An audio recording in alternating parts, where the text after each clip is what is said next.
कहता था कि बुआ अपन यहाँ क्यों आए हैं, इस नौकरी के लिए आए हैं और इस नौकरी को यदि अपन ईमानदारी से नहीं करेंगे तो फिर अपनी नौकरी करने का मतलब ही क्या है। जम्मू कश्मीर के पहलगाम में हुए आतंकी हमले की गूंज अब मध्य प्रदेश के अलीराजपुर तक पहुंच चुकी है।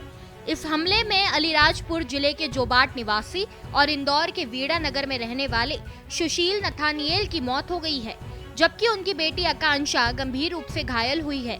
सुशील नथानिएल अलीराजपुर में LIC की सैटेलाइट शाखा में पदस्थ थे। वे 4 दिन पहले ही अपनी पत्नी जेनिफर, बेटी आकांक्षा और बेटे ऑस्टिन के साथ कश्मीर घूमने गए थे, लेकिन इस खूबसूरत वादियों में अचानक गोलियों की गूंज गूंजी और आतंकी हमले में सुशील की जान चली गई।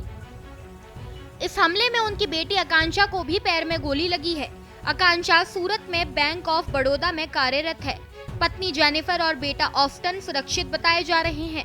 परिवार मूल रूप से अलीराजपुर के जोबाट का रहने वाला है। अब आपको सुनाते हैं जोबाट में रह रही सुशील की बुआ सुशन नथानिएल ने इस घटना पर क्या कहा। काम वो जब मैं उसको बोलती थी कि खाना परोस के रखा है और तू फोन पे बात कर रहा है, तो मेरे से हर वक्त यही कहता था कि बुआ अपन यहाँ क्यों आए हैं, इस नौकरी के लिए आए हैं और इस नौकरी को यदि अपन ईमानदारी से नहीं करेंगे तो फिर अपनी नौकरी करने का मतलब ही क्या निकल कर है। यदि मैं मेरी नौकरी के लिए आया हूँ तो मैं कुछ अच्छा काम करके जाऊँ, इस तरह से उसकी सोच थी और काम को बड़ी मेहनत और लगन के साथ वो करता था। और उसके जितने भी वर्कर थे उनके साथ तो बहुत अच्छे से बिहेव करता था, कभी उन लोगों को वो डांटता नहीं था। और यदि किसी भी वर्कर से कभी कुछ काम नहीं हो पाता था तो वो बोलता था कि ठीक है तुम आ जाओ, हम मिल के उस काम को करेंगे। लेकिन उनका उद्देश्य जो काम का रहता था वो निश्चित रूप से उस काम को पूरी तरह से वो मेहनत और लगन के साथ करता था।